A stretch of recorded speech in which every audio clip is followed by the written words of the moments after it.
Kita mulai,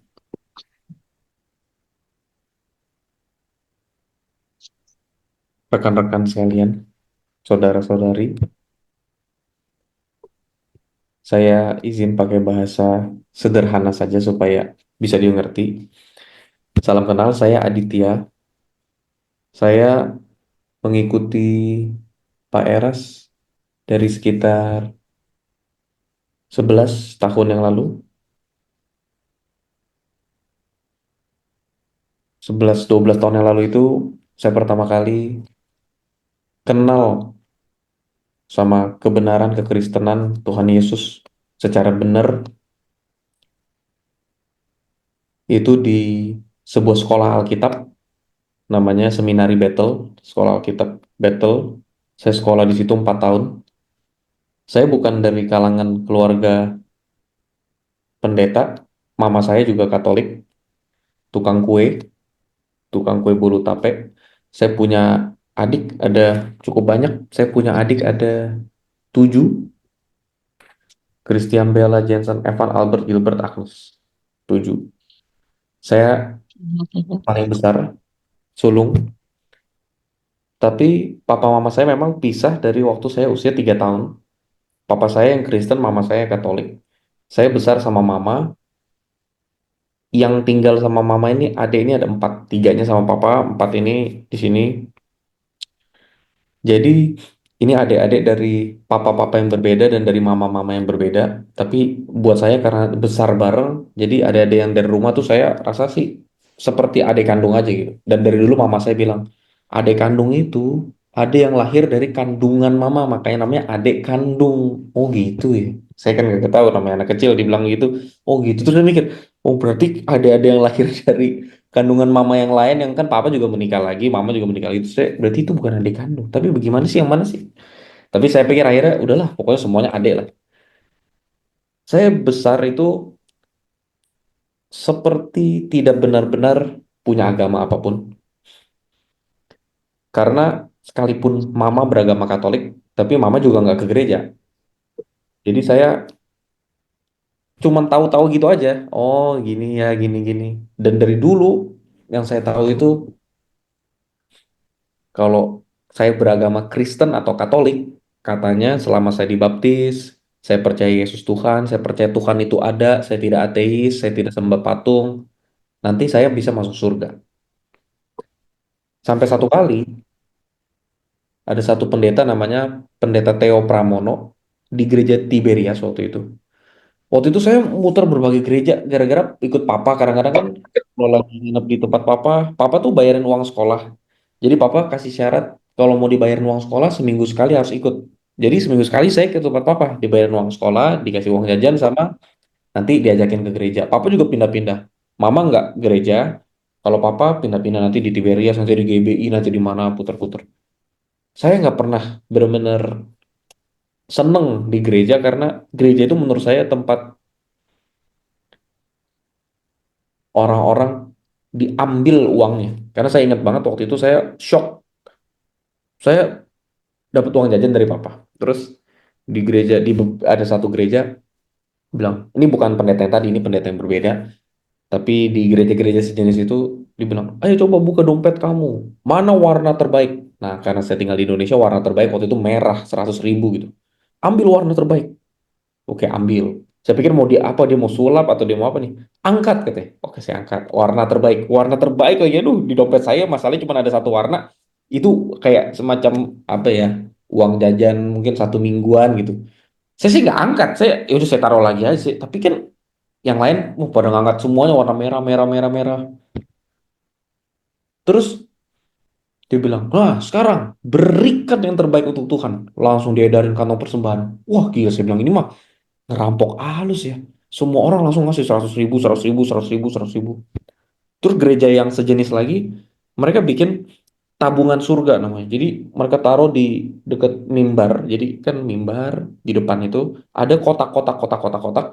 Nah itu ada tabungan surga 50.000, tabungan surga 100.000, tabungan surga 500.000, tabungan surga berapa juta, tabungan surga. Jadi mereka ajarin bahwa nanti kita seperti nabung rumah di surga. Jadi kita melakukan kebaikan katanya. Tapi nanti orang yang bawa itu beda lagi dari persembahan. Persembahan udah kita kasih, habis itu nanti kita maju lagi datang masukin sesuai nominal. Jadi kalau kita mau ngasihnya 50.000 ya kita masukin di kotak 50.000. Jadi di situ langsung terbagi tuh. Orang-orang yang pakai pakaian yang mewah semua balik jalannya ke arah kanan, masukinnya yang di atas wah 2 juta, 3 juta. Ya saya nggak tahu juga dalamnya amplop beneran itu isinya duit atau apa kan. Oma saya pernah cerita zaman dulu katanya oma modal 10.000 sama kertas koran udah bisa ikut kondangan katanya. Nah, cuman kan saya nggak tahu dia ngisinya bener apa nggak. Jadi saya ngeliat gereja ini kayak tempat ngomongin duit, duit, duit, duit, duit, duit. Khotbah juga duit, terus duit tuh. Pokoknya khotbahnya itu nggak bakal lari dari duit. Waduh, kalau duit kurang berdoa, kalau nanti ini, terus nanti dicerita kesaksian, duh saya kurang duit buat bayar kontrakan, buat bayar ini segala macam. Terus kurangnya itu 17.353.000. Bener aja, hari itu saya dapat transferan 17.535.000. Kok bisa pas gitu? Saya nggak tahu dari mana. Ada semua begitu. Akhirnya saya lihat, aduh ini gereja tuh tempat orang-orang ngomongin duit, tapi yang menyebalkannya adalah jemaatnya itu kerja nyari duit susah-susah. Pendetanya itu cuma khotbah seminggu sekali, tapi dia dapat 10%. Saya hitung-hitung berarti kalau ada 10 keluarga di sini, dia dapat 10% dikali 10, berarti dia dapat 100%. Berarti kalau ada 100 keluarga di sini, dia dapat 10%, berarti dia dapat 1.000%. Berarti kalau rata-rata orang gajinya 5 juta rupiah, terus di situ ada sekitar 100 keluarga, dia santai-santai khotbah seminggu sekali dapat 50 juta rupiah. Saya bilang, wah gila ini bener. Wah kacau. Dan waktu itu papa saya itu dokter umum. Jadi dia tuh percaya ya, kalau ngasih perpuluhan dan segala macam itu tuh jadinya bisa diberkatin. Dan kalau tidak ngasih, wah, dan dia bilang tuh lihat tuh, kalau nggak ngasih kliniknya jadi sepi. Terus, wah jadi susah lah, semuanya jadi susah. Saya bilang nih gereja nih kok jahat banget ya dalam hati saya waktu itu ya. Saya bilang gereja tuh jahat banget ya. Dia bisa bikin orang tuh percaya sama omong kosong, cuman semata-mata supaya ngasih dia duit. Tapi di sisi lain, suatu waktu itu saya dapat khotbah dari Pak Teo Pramono ini. Pak Teo Pramono ini khotbah, terus dia bilang, Bapak Ibu jangan pikir kalau Bapak Ibu Kristen atau Katolik, Bapak Ibu masuk surga. Wah, di situ agak aneh tuh pikiran saya. Ini agak beda nih. Kok dia ngomong gitu ya? Itu pendetanya tuh masih muda sekali, masih muda banget. Umurnya mungkin waktu dia khotbah ya, saya yakin itu 30-an akhir paling. Ya, saya memandang dia tuh kayak awalnya kan saya mikir, ah, umur 30-an ini ngerti apa. Tapi ya saya juga mikir, ya waktu itu Tuhan Yesus pas lagi berkhotbah itu kan umurnya 30-an juga. Tapi saya, ya udahlah, lihat dulu nih. Terus dia rambutnya kayak rambut orang Korea, badannya agak gemuk, terus dia naik panggung. Saya pikir, ah, ini pasti ngomongin duit lagi nih. Saya nggak tahu nih mau cerita duit yang kayak gimana lagi nih. Habis itu dia khotbahnya beda. Yang bikin saya kaget, saya tuh seumur hidup mimpi rohani cuma satu kali dong. Itu waktu saya SMP SMA. Pernah mimpi rohani satu kali, itu pun rohani itu cuman saya tahu persis kenapa saya mimpi itu. Maksudnya itu bukan mimpi yang terlalu luar biasa penyingkapan atau apa enggak. Mimpinya itu waktu saya pelajaran di sekolah ada satu ayat firman dibacain.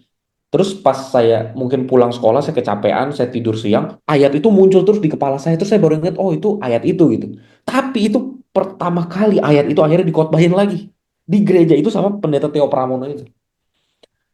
Pendeta Teo Pramono ini kuliahnya di Seminari Battle juga. Jadi dia khotbah tentang bukan setiap orang yang berseru kepadaku Tuhan, Tuhan masuk dalam kerajaan sorga. Bukan orang Kristen yang masuk sorga, bukan orang Katolik, tapi yang melakukan kehendak Bapa yang masuk sorga. Seumur hidup saya itu saya pernah mimpi rohani cuma satu kali yang pas sekolah itu, pas saya tidur siang, saya ingat banget gambarnya itu ya. Saya ingat banget karena seumur hidup saya tidak pernah punya mimpi rohani apapun lagi. Paling ya mimpi-mimpi cuman kayak terharu ngelihat langit di mimpi gitu-gitu doang. Tapi bukan mimpi rohani, nggak ada apapun, nggak ada kalimat, nggak ada pertanda, nggak ada apapun. Satu-satunya yang mimpi rohani saya yang paling berkesan di kepala saya seumur hidup itu cuma satu-satunya. Itu waktu saya pulang sekolah itu pas saya lagi tidur, saya tuh lihat bayangannya kayak gambar kartun. Langit-langitnya itu ada awan warna hitam hitam hitam tapi gambar kartun.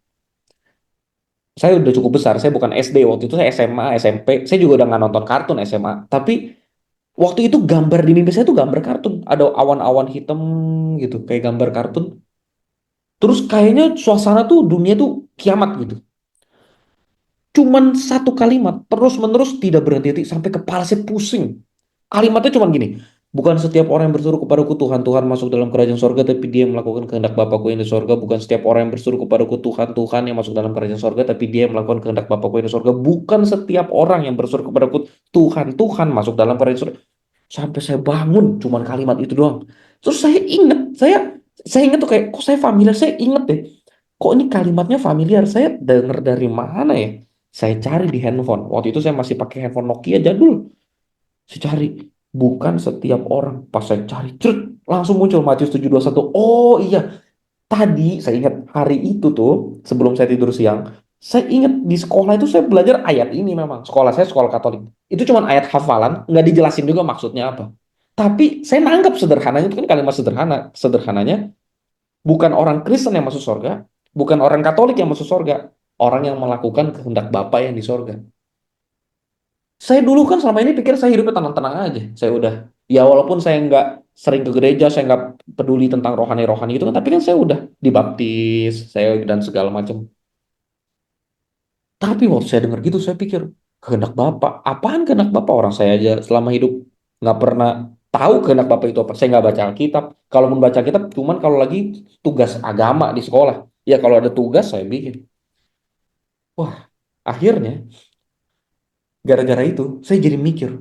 Dan gak lama, beberapa waktu, berapa minggu, berapa bulan, ada satu saudara saya, lebih muda, adik sepupu, meninggal karena dijamret tasnya pas dia lagi di bonceng naik motor. Kepalanya pecah di Danau Sunter di Jakarta Utara.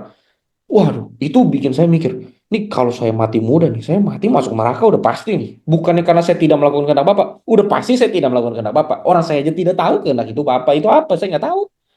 Udah pasti saya bilang ini udah pasti, udah kacau. Saya nggak tahu masalah gini loh. Saya tuh nggak tahu apa yang baik dan apa yang jahat menurut Tuhan itu saya nggak tahu. Saya nggak tahu sama sekali saya nggak tahu. Saya cuma tahu hafalan-hafalan. Apalagi saya sekolah Katolik, saya cuma tahu hafalan-hafalan. Oh iya, ini namanya kanonisasi, kanonisasi itu apa ya gitu-gitu doang. Saya nggak tahu kehendak Bapa apa segala macam nggak tahu. Dan saya tahu pokoknya jangan membunuh, jangan mencuri, jangan berzina, jangan membuat patung gitu-gitu doang. Saya nggak tahu. Tapi kalau tentang jangan berbohong, jangan membenci, jangan marah dan segala, waduh, saya kan sering banget. Saya, wah, di momen itulah saya pikir kayaknya saya harus tahu lebih banyak nih. Di momen itu saya baru tahu Pendeta Theo Pramono itu yang khotbah. Beliau sudah meninggal, sudah almarhum, walaupun masih muda. Eh, Beliau itu muridnya Pak Erastus Sabdono waktu di Seminari Battle. Pak Erastus Sabdono itu dosen di situ. Dosen di Seminari Battle, Pak Theo Pramono itu muridnya. Pak Erastus waktu itu juga pernah berkhotbah di Tiberias. Jadi ini kayak warnanya Pak Erastus itu. Jadi saya tahu, oh begitu. Kenapa seumur hidup saya nggak pernah ya dengar orang khotbah begini? Kenapa selama ini saya dengar khotbah tuh kalau di gereja duit, duit, duit, duit, duit, duit, duit gitu. Berkat duit, berkat duit, berkat duit. Wah, di situ saya baru banyak kebuka. Dan saya jadi nangkep. Oh, ternyata banyak hal yang saya belum tahu tentang kekristenan. Nah, itu bukan khotbah saya, by the way. Saya siapin satu khotbah, tapi saya kasih pengantar tentang perkenalan saya. Khotbah saya sangat singkat. Jadi, saya sudah siapkan sesuatu yang saya rasa ya. Kalau teman-teman tanya, apa khotbah paling penting? Apa hal yang paling penting yang harus kita tahu sebagai manusia? Ini khotbah yang saya... Jadi, saya tuh kan sekolah kita. Jadi, kebanyakan khotbah itu hasil dari menganalisa ayat, baca ayat, terus kita bikin khotbah dari situ gitu. Nah, khotbah ini agak beda karena khotbah yang ini tuh saya dapat perenungan itu waktu saya doa. Saya tuh kagak pernah bikin khotbah waktu doa. Doa itu saya cuma ngobrol sama Tuhan, kagak kepikiran mau bikin khotbah. Bikin khotbah itu saya duduk di depan buku atau depan laptop terus lihat ayat, bikin khotbah gitu. Nah, tapi satu kali tuh saya pas doa, saya dibayang-bayangin satu khotbah terus. Nah, coba kita sama-sama berpikir ya. Kata-kata apa yang paling aneh dalam Alkitab? Menurut saya, kata-kata yang paling aneh dalam Alkitab Itu adalah perjanjian. Alkitab ini kita bilang perjanjian lama, perjanjian baru kan. Saya tuh pikir sederhana aja. Kalau manusia bikin perjanjian, jual beli rumah, jual beli mobil, jual beli baju. Kalau kita bikin perjanjian antar manusia, kalau salah satu pihak melanggar perjanjian, saya bisa bawa ke pengadilan. Saya bilang, nih, saya udah kasih duitnya, tapi kagak ada barangnya. Nah, saya bawa ke pengadilan. Mana nih? Katanya barangnya bagus, pohonnya bisa bertahan lama. Saya baru siramin 2 hari mati. Ternyata akarnya nggak ada, ini palsu. Saya nggak mau, saya mau balikin aja. Bikin perjanjian itu tuh, kalau ada satu yang melanggar, perjanjian itu jadi bukti bahwa ini ada yang nggak bener nih. Ini perjanjiannya. Katanya di perjanjian ini pohonnya bener punya akar, bisa tumbuh 2 minggu. Ini apaan 2 hari mati? Nggak bisa. Jadi perjanjian itu bisa dibawa ke tempat yang lebih tinggi buat kita aduin perkaranya. Sekarang kalau misalnya kita ngomong Alkitab itu adalah firman Tuhan, itu adalah perjanjian lama dan perjanjian baru, perjanjian antara Tuhan dan manusia. Itu saya nggak masuk akal menurut saya. Karena kalau misalnya kita melanggar perjanjian, kita melanggar perjanjian, Tuhan kan maha kuasa. Tuhan bisa nggak perlu pakai hakim, dia langsung hukum kita. Kamu nggak sesuai perjanjian ya, saya hukum kamu udah. Nah misalnya Tuhan yang melanggar perjanjian. Kita mau ngomong sama siapa? Kita mau bawa kemana? Saya mikir, jangan deh, Tuhan tuh terlalu tinggi deh. Anggap aja nih, nggak usah Tuhan yang luar biasa hebat. Tuhan itu luar biasa tinggi, luar biasa mulia, luar biasa hebat. Saya ngomong nih sama ini deh, pemimpin negara komunis Korea Utara, Kim Jong Un. Nah, Kim Jong Un bilang, kita bikin perjanjian ya. Kamu kerja 10 tahun, nanti saya kasih 100 miliar, misal kata dia. Kita kerja 10 tahun. Boro-boro 100 miliar. Dia bilang, nggak dapat apa-apa, nggak jadi, kata dia. Udah kerja 10 tahun. Kita mau ngomong sama siapa gitu? Sama hakim. Pak Hakim, ini Pak Kim Jong Un nih. Ini nggak beres nih. Nggak sesuai sama perjanjian. Hakim juga nggak berani sama dia. Siapa yang mau negor dia?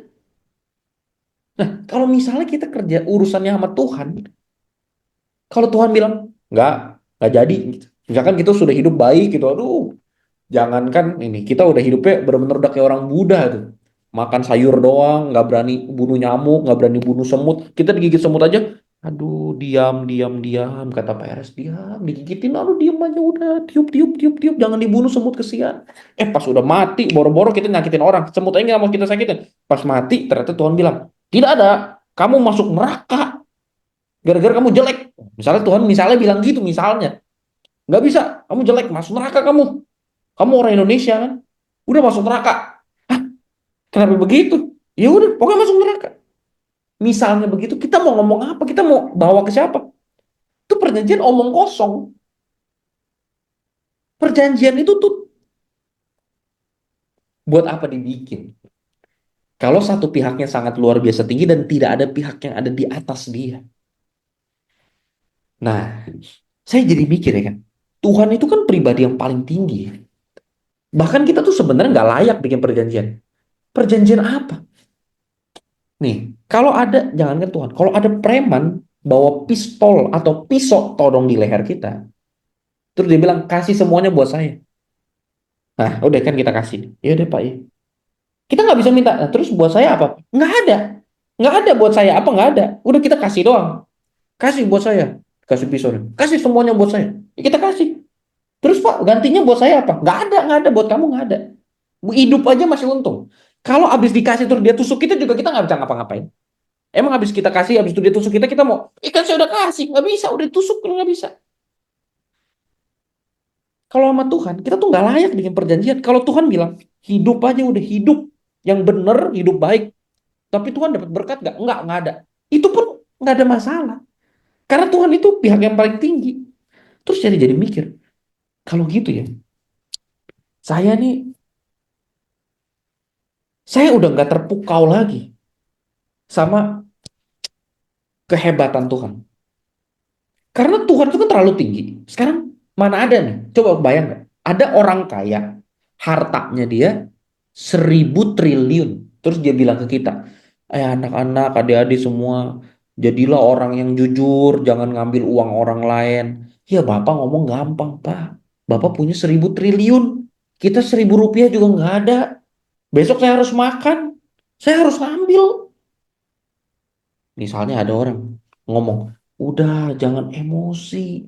Ih gimana nggak emosi? Bapak pernah gak ngerasain di jalanan macet? Bapak pernah gak ditekan sama orang? Bapak naik helikopter Pak kemana-mana naik helikopter. Mana ada Bapak emosinya perlu apa emosi? Kalau anak orang kaya nggak perlu mencuri Pak. Udah nggak usah merampok, nggak usah membunuh. Ya ngapain membunuh? Bapak orang kaya Pak. Tapi misalnya kita bilang, Tuhan kan hebat, Tuhan tuh jujur. Nah sekarang buat apa Tuhan bohong? Manusia bohong karena ketakutan kan. Manusia suka bohong karena ketakutan. Kita kalau bohong nih misalnya, kita ngelakuin salah, kita pecahin barang. Duh ini barangnya mahal banget. Tapi mungkin dia nggak tahu kali ya. Udah kita umpetin aja deh. Kita tuh ngebohong tuh kan kita takut dapat hukuman. Nah kalau kita orang kaya raya punya 1.000 triliun, kita mau pecahin barang apa nggak usah bohong. Apa? Kenapa emang? Saya mau pecahin 1.000 kali saya ganti. Kepala kamu aja saya pecahin saya ganti katanya. Nah kalau Tuhan mah nggak mungkin bohong. Buat apa? Tuhan itu kan punya kekuasaan. Buat apa Tuhan bohong? Jadi kalau Tuhan bilang, jadilah jujur. Ya itu gampang buat Tuhan. Susah buat kita. Tuhan bilang, jangan marah. Gampang. Karena siapa yang berani ngelawan Tuhan? Malaikat mana berani ngelawan Tuhan? Tuhan di sorga emang ada orang yang ngeselin. Di sana kan tidak ada. Nah tapi kita ini kan banyak yang ngeselin. Kita bilang, nih tenang aja. Saya emang kontennya suka begini. Maksudnya di depannya memang saya bikin kita galau dulu. Baru nanti ada solusi di akhir. Saya tuh mau merombak cara berpikir sampai ke kedalaman. Jadi menurut saya tidak ada karakter yang layak dicontoh dari Tuhan. Karena Tuhan gampang banget ngomong apapun karena Tuhan tuh paling luar biasa. Tapi kita ini kecil, bodoh, miskin, dan biasa saja. Kalau Tuhan ngomong sesuatu, ya gampang. Tuhan itu yang maha tinggi, dia bisa ngapain pun. Tuhan bilang, ayo jadi orang yang ini ya, suka berbagi. Nih, coba nih ngomong suka berbagi. Tuhan di sorga nih, dunia ini milik dia. Dunia ini milik dia. Dia mau berbagi 10 juta, 500 juta, mau berbagi apapun. Dunia ini milik dia. Kita berbagi 500 ribu aja mikir, bulan depan ntar listrik kurang nggak nih? Anak bayaran uang sekolah 500 ribu. Itu besar banget buat kita. Apalagi 5 juta. Apalagi 50 juta. Tuhan berbagi 50 miliar, 50 planet juga nggak ngitung. Karena Tuhan bisa ciptakin lagi dari nol. Kalau begitu, apakah berarti Tuhan itu tidak luar biasa dan tidak layak diteladani? Ada satu menurut saya. Setelah saya menyadari satu hal ini, saya jadi tahu, oh wow, ini baru hebatnya Tuhan. Kenapa selama ini saya nggak tahu? Ini yang bikin Tuhan itu hebat. Apa yang bikin Tuhan itu hebat? Ini satu, bukan karena Tuhan itu jujur, bukan karena Tuhan itu mulia, bukan karena Tuhan itu kudus. Ya iyalah Tuhan kudus. Emang Tuhan mau bikin dosa apa? Dosa baru mendekat udah langsung angus lenyap. Mana bisa bikin dosa? Kita baru buka mata. Otak kita udah pengen bikin dosa rasanya. Kita malam doa nih, Tuhan saya udah penyembahan udah sampai habis tidur, baru bangun. Terus pas kita turun, kita mau ke kamar mandi, kaki kita keantuk sama ranjang. Udah, habis itu seharian kita pengen marah-marah. Kita denger bunyi itu ya bunyi apa? Ada motor tiba-tiba. Itu rasanya hati kita kayak mau mau kita robek-robek gitu. Tuhan mana pernah denger knalpot brong jam 4 pagi. Kita tidur jam 3 pagi udah susah tidur. Baru mau tidur jam 3 pagi tiba-tiba ada balapan liar. Tuhan mana pernah denger balapan liar. Itu kalau ada balapan liar di sorga itu langsung angus lenyap gitu. Nah, jadi saya pikir kalau gitu Tuhan tuh nggak luar biasa karena begitu-begitu gitu nggak. Tapi ada satu yang paling luar biasa. Ini paling satu-satunya yang paling hebat dan saya baru sadar, oh ini maksudnya. Apa itu? Ini dia. Kita ketemu lagi di home berikutnya. Lanjut sekarang. Itu adalah itu adalah Tuhan itu kan paling tinggi.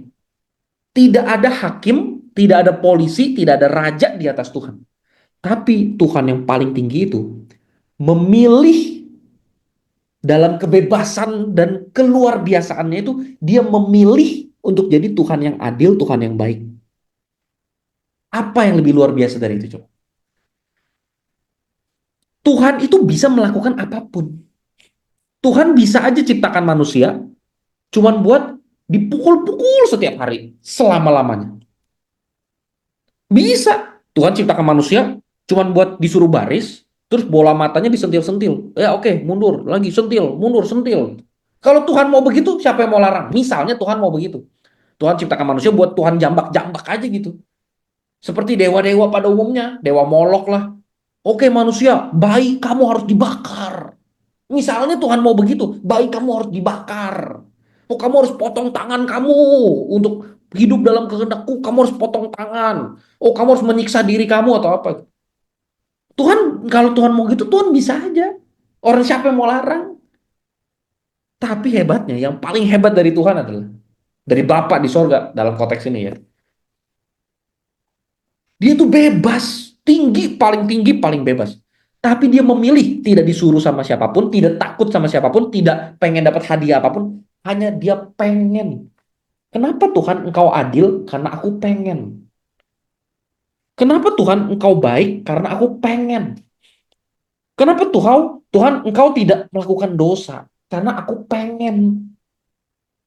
Kenapa Tuhan menolong saya? Karena aku pengen. Kenapa Tuhan berbelas kasihan dan peduli pada manusia? Karena aku pengen. Semata-mata karena dia pengen. Tapi Tuhan, coba lihat. Gara-gara Tuhan pengen, positifnya apa sih? Yang ada, lihat gak? Bukannya Tuhan dapat surga gara-gara dia pengen. Tuhan malah sepertinya menderita gara-gara itu. Contohnya apa? Gara-gara Tuhan pengen jadi Tuhan yang adil, maka ketika manusia jatuh dalam dosa, diutuslah Tuhan Yesus Kristus buat menderita menebus dosa kita. Itu kan karena Tuhan mau adil. Emang apa susahnya sih misalnya Tuhan bilang ini? Nggak ada deh. Nggak usah kayak gitu-gitu. Nggak usah, saya nggak mau rugi, saya nggak mau repot. Nih, Bapak Ibu kita bisa aja bilang, ah mendiri kayu salib kan cuma mati doang. Kalau kita seorang ibu, saya seorang bapak, saya punya anak usia 4 tahun. Jangankan ngelihat anak saya di kayu salib deh. Anak saya itu udah disunat. Tapi masalahnya pas disunat itu, saya yang disuruh pegangin sama mantrinya. Jadi kan anak saya ngebrontak, ya iyalah anak laki. Waktu disunat tuh mungkin umur 1 atau umur 2. Dia selama ini, seumur hidupnya, selama umur 1-2 tahun itu selalu disayang. Aduh, rambutnya ubun-ubunnya disayang-sayang, nggak pernah disakitin. Tiba-tiba dibawa ke satu tempat pejagalan, ditidurin, terus mau dipotong di tempat di mana itu kesentil aja sakit. Saya kan ngebayangin, itu disentil aja sakit, ini apalagi dipotong. Masalahnya, itu kan dia gerak terus. Kalau gerak terus bisa bahaya. Jadi saya yang harus tahanin. Jadi saya harus pelokin dia sambil dia disakitin. Itu dalam hati dia tuh pasti kayak, gila ini ada apaan ini? Kenapa papa jahat gitu? Bayangin papanya yang selama ini saya tuh ngelindungin dia, sayangin dia. Saya harus pegangin dia selagi dia di, aduh, saya nggak ngebayang sakitnya kayak apa itu. Dan betapa dia jadi hilang kepercayaan sama saya setelah itu berhari-hari, berminggu-minggu. Gara-gara dulu saya nggak pernah nyakitin dia. Tapi sekarang dia tuh jadi inget, dulu yang pegangin dia pasti sunat tuh saya. Itu Tuhan Yesus ya. di kayu salib. Itu Bapak itu rasanya pengen, "Wes, coba kita jadi Bapak gitu ya." Itu kalau itu anak kita, rasanya gimana ya? Pengen kita, pengen kita musnahin itu manusia. Zaman Nuh, Bapak itu kalau bilang ini kacau nih dosa nih, zaman Nuh itu dikasih air bah, semuanya direndam sama air mati. Bapak itu bukan orang yang, bukan pribadi yang takut bikin, takut bunuh orang gitu. Bapak itu pencipta segalanya. Kalau kita bilang, tapi kan Bapak lembut betul. Tapi ingat gak zaman Nuh, itu air bah dikirim, itu seluruh dunia yang jahat dan penuh dosa itu direndam sama air, orang keselak sampai mati. Seluruhnya. Cuma disisain Nuh, istri, Sem, Ham, Yafet sama istri-istri. Jadi kalau Bapak mau itu, aduh, itu pasti rasanya ya. Bagaimana gitu ya. Anak baik, Tuhan Yesus tidak ada bikin salah. Dia baik sekali hidupnya. Anak kita sendiri, anak tunggal kita, anak yang paling kita sayang, anak yang spesial. Malah dia berbuat baik, ngajar yang baik, tidak sakitin orang. Malah dipukul, diiniin, diituin, dirudahin, ditusuk, dicambuk. Aduh, bener-bener konyol, manusia ini konyol. Orang nggak ada bikin salah apa-apa. Malah digituin. Giliran Barabas, penjahat, perampok, pembunuh, malah dibebasin. Waktu pas Roma bilang, oke, satu penjahat boleh saya bebasin. Kamu mau bebasin Yesus orang Nazaret itu atau Barabas? Bebasin Barabas. Penjahat, pembunuh, perampok ini malah dibebasin. Sedangkan Yesus yang kagak kagak ada salah apa-apa, malah orang, kalau orang sakit disembuhin sama dia, orang yang lembut ini malah mau dibunuh. Itu Bapak rasanya itu marah sekali tuh pasti. Sepertinya pengen runtuhin dunia ini gitu. Betul, Bapak sayang sama kita. Tapi udah jelas dah, kita ini banyak salahnya. Tuhan Yesus nggak ada salahnya. Kalau saya jadi Bapak, udah jelas saya lebih sayang Tuhan Yesus daripada kita manusia-manusia jahat bikin dosa ini. Ngapain nyelamatin? Kan lucu. Harus korbanin yang paling baik buat selamatin yang jahat-jahat. Terus yang jahat-jahat ini diselamatin bukan yang ngerti, malah konyol.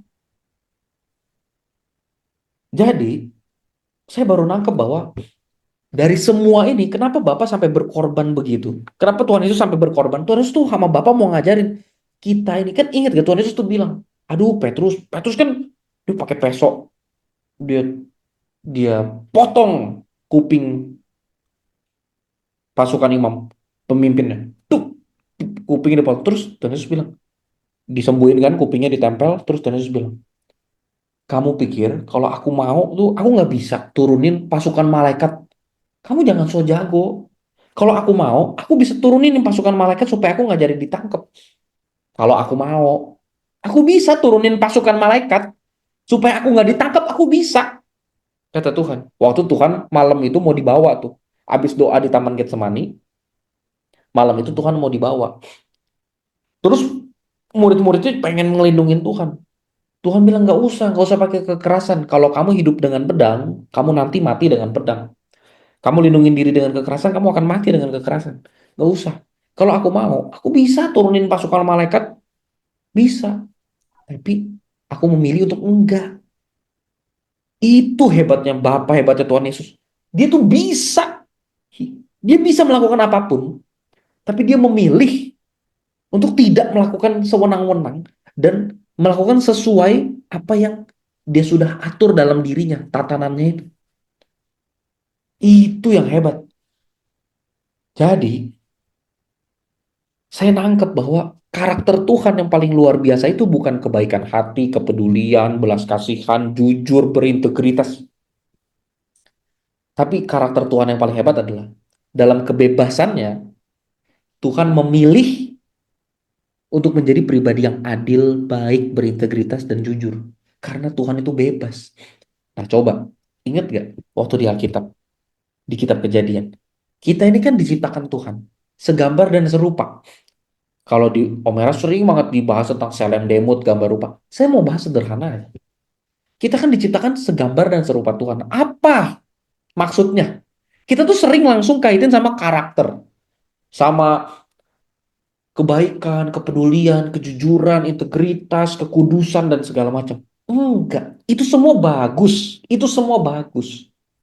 Tapi maksud Bapak yang paling utama dan satu-satunya yang paling penting adalah bagaimana manusia dalam kebebasannya memilih menjadi semuanya itu. Bukan terpaksa melakukan, tapi dalam kebebasannya memilih, sukarela memilih semuanya itu. Makanya di kitab Kejadian, pelajaran pertama manusia adalah dikasih pohon pengetahuan yang baik dan jahat. Pelajaran manusia adalah dalam kebebasannya, manusia bisa makan dari buah apapun, tapi jangan makan dari buah ini, dari pohon ini. Itulah kenapa pelajaran pertama Alkitab, pelajaran pertama manusia adalah dalam kebebasan kamu pilihlah apa yang baik, jangan apa yang jahat. Itu kenapa ada pohon itu, itulah. Kalau kita nanya, kenapa sih harus ada pohon itu? Kenapa nggak ada aja, dicabut aja tuh pohon? Karena yang mau Bapak ajarin itu bukannya berbuat baik ya, peduli sama sesama ya. Bukan. Tapi kalau kamu bebas bisa melakukan yang baik dan yang jahat, pilih yang baik ya. Kalau kamu bebas bisa peduli, bisa nggak peduli, dan nggak ada yang tahu, tetap peduli ya. Kalau kamu bebas bisa melakukan apa yang adil atau apa yang curang, dan tidak ada yang tahu, tetap pilih apa yang benar, nah. Tetap pilih apa yang adil ya, dalam kebebasan kamu itu. Itu yang hebat dari Bapak, yang Bapak mau manusia tuh milikin. Dalam kebebasan kita, pilihlah apa yang baik. Aduh, masalahnya. Bahkan menurut saya di GSKI Rehoboth pun, kebanyakan orang itu hidup bener satu, karena takut masuk neraka. Bukan ini yang Bapak mau. Bukannya orang berbuat baik, melakukan kehendak Bapak karena takut masuk neraka. Itu bukannya yang Bapak mau. Coba dipikir baik-baik. Kalau kita melakukan apa yang baik karena takut masuk neraka, itu kita melakukan itu bukan dari hati kita. Kita melakukan karena diancam. Itu kayak orang tua kita bilang nih, belajar ya. Belajar yang bener di sekolah. Kalau enggak, ntar pulang, mama kalau nilai jelek ya, ntar papa gebukin. Coba aja ntar papa sundut rokok tangannya. Pokoknya kalau sampai nilai jelek, papa sundut rokok tangannya. Waduh, jadi belajar. Itu menurut saya, kalau ada orang yang berbuat baik, baca Alkitab, ibadah, tidak jahatin orang, tidak bunuh orang, tidak mencuri, dan segala macam. Karena takut masuk neraka. Itu seperti anak kecil yang belajar, dapat nilai bagus, supaya tidak disundut rokok. Itu buat saya, itu fase pembelajaran awal anak. Mungkin awalnya anak-anak itu ngelakuin sesuatu karena takut. Kita juga begitu, ngelakuin sesuatu awalnya karena takut. Tapi mulai sekarang coba pikir, bukan itu kedewasaan rohani. Kedewasaan rohani itu bukan melakukan apa yang baik dan benar karena ketakutan. Yang kedua, kebanyakan orang sisanya melakukan apa yang baik dan benar karena pengen dapat sesuatu hadiah. Surga, langit baru, bumi baru, kekekalan, pengen dapat hadiah. Kalau ada orang belajar, ada anak kecil belajar, ayo belajar ya, dapat nilai bagus, biar nanti mama beliin mainan helikopter. Dia belajar. Itu anak kecil, itu bukan kedewasaan rohani yang Bapak mau. Itu fase awal. Mungkin awalnya kita pengen, saya mau berbuat baik. Kesannya kita pikir udah bener. Saya pengen berbuat baik semata-mata hanya langit baru bumi baru. Saya tidak mengharap berkat di dunia. Saya tidak mengharap apapun di dunia ini. Saya hanya mengharap langit baru bumi baru. Kesannya itu baik. Tapi itu kekanak-kanakan. Coba deh, pikir baik-baik coba. Kalau ada anak kecil bilang gini, Mama aku makannya pinter. Mana hadiah aku? Aku makannya pinter. Mana hadiah aku? Ini dalam hati mamanya ya. Kalau nanti anaknya udah besar, mamanya mau ngomong. Nah, hadiah kamu makan pinter itu ya makanan itu sendiri. Kalau kamu bisa makan itu hadiah kamu itu. Masa makan aja minta hadiah? Makan ya makan. Udah bisa makan tuh bagus. Tapi kalau anaknya umur 2 tahun, kan mamanya ngomong begitu. Ya udah, Nanti kalau makannya habis, makannya pinter, habis ini mama ajak jalan-jalan ke taman. Kalau kita masih anak-anak rohani, masih anak-anak rohani, masih baru Kristen 1 tahun, 6 bulan, 2 bulan, 3 bulan, kita ngerti masih ya. Oke. Tapi kalau kita udah besar, masa ada anak orang nih besar dewasa, umur 30 tahun, 40 tahun, terus habis makan, dia bilang ke mamanya, yang udah tua, mamanya udah umur 60, udah tua nih. Ini anak udah umur 40, dia nanya, "Mama, aku udah makannya pinter, makannya habis, mana hadiahnya?" Itu berarti cacat mental. Itu berarti ada yang nggak beres. Atau dia makannya ketakutan. Aduh, aku harus habisin, aku harus makan. Kenapa? Kamu kenapa? Temennya nanya, kenapa sih? Makannya santai aja. Makan mah dinikmatin. Gak, aku harus makan. Udah umur 40, makan, makan. Kenapa? Kalau makan aku nggak habis. Nanti pulang ke rumah, papa aku bakal sundut aku pakai rokok. Apinya itu kebakar di badan aku selama-lamanya. Nah itu dia. Orang Kristen yang hidup bener karena takut masuk neraka, itu persis seperti orang yang ngabisin makanannya gara-gara takut disundut rokok. Orang Kristen yang hidup benar karena pengen masuk surga, itu persis seperti orang Kristen, orang yang ngabisin makanannya pada umur udah 40 tahun, habis ngabisin makanan ditanya sama mamanya, "Mana hadiah aku? Kok aku nggak dapat hadiah?" Ya enggak lah. Nah, kalau begitu, itu berarti artinya menjadi dewasa rohani. Menjadi dewasa rohani artinya kita tidak melakukan kehendak Bapa lagi. Kita berhenti melakukan kehendak Bapa. Kita hidup melakukan keinginan kita sendiri, bukan memaksa diri kita melakukan kehendak Bapa. Tapi kita sudah menyadari, pikiran kita sudah terbuka bahwa ternyata kehendak Bapa itu sama dengan kehendak kita. Kita tidak lagi melakukan kehendak Bapa karena kehendak Bapa sudah menjadi kehendak kita. Kita bukan lagi memaksa diri melakukan kehendak Bapak, berjuang nih mau melakukan kehendak Bapak. Saya sering banget dengar kalimat itu dari robot. Saya harus berjuang melakukan kehendak Bapak. Nih sekarang saya tanya. Anggap aja Bapak namanya Bapak orang tua. Apa sih kehendak orang tua buat anaknya? Emang orang tua minta apa sih sama anaknya? Orang tua kebanyakan cuma bilang ini, "Nah, jangan telat makan, ntar kamu sakit." Masa anak bilang, "Saya nggak telat makan gara-gara saya berjuang nih untuk melakukan kehendak mama, kehendak bapak." Orang tuanya kalau dia waras terus anaknya juga udah gede, orang tua bakal ngomong, "Nak, kamu jangan aneh. Kalau mama nih pengen punya kehendak, kehendak itu kan arti keinginan. Mama, keinginan mama apa sih? Mama ini pengen keinginan mama tuh kamu sehat. Emang kamu nggak mau sehat? Emang kamu maunya sakit? Kamu maunya sehat juga kan? Kalau mama bilang, belajar yang pinter. Emang buat siapa kalau kamu pinter? Kalau bapak nih bilang, jangan membunuh, jangan membunuh, jangan mencuri. Emang buat siapa Bapak ngomong gitu? Emang emang biar apa sih? Bukannya biar kita tidak dihukum sama masyarakat. Emang orang habis membunuh bisa tidur tenang? Emang orang habis mencuri bisa hidup tenang? Emang Bapak pengen apa sih dengan ngomong begitu, dengan nasehatin? Nah, di kitab Amsal Bapak nasehatin lewat tulisan-tulisan Mazmur Daud, Salomo, semua dengan nasihat-nasihat bagus. Nah, coba belajar dari semut, semut rajin. Dia nggak punya pemimpin, tapi dia bisa ngumpulin makanan buat musim dingin. Kamu juga jangan males. Kalau orang males, itu bahkan nyuapin makanan dari tangan ke mulutnya aja berat banget males. Nanti kalau kamu hidup males, kemiskinan datang seperti pasukan menyerbu kota. Nanti kamu hidup miskin kalau kamu malas. Kenapa sih Alkitab isinya nasihat-nasihat model begitu? Apa sih yang Tuhan Yesus nasihatin? Jangan khawatir, burung di udara terbang dapat makanan. Kamu lebih berharga daripada burung-burung itu. Emang kalau kita khawatir, itu kan kita sendiri yang rugi. Semua kehendak Bapak itu untuk keuntungan siapa? Pertanyaan. Emangnya kehendak Bapak tuh apa? Kumpulkanlah uang, bikinlah sebuah rumah ibadah yang bagus, persembahkan emas, persembahkan harta kamu. Kan nggak begitu. Bapak itu kehendaknya cuma jangan khawatir.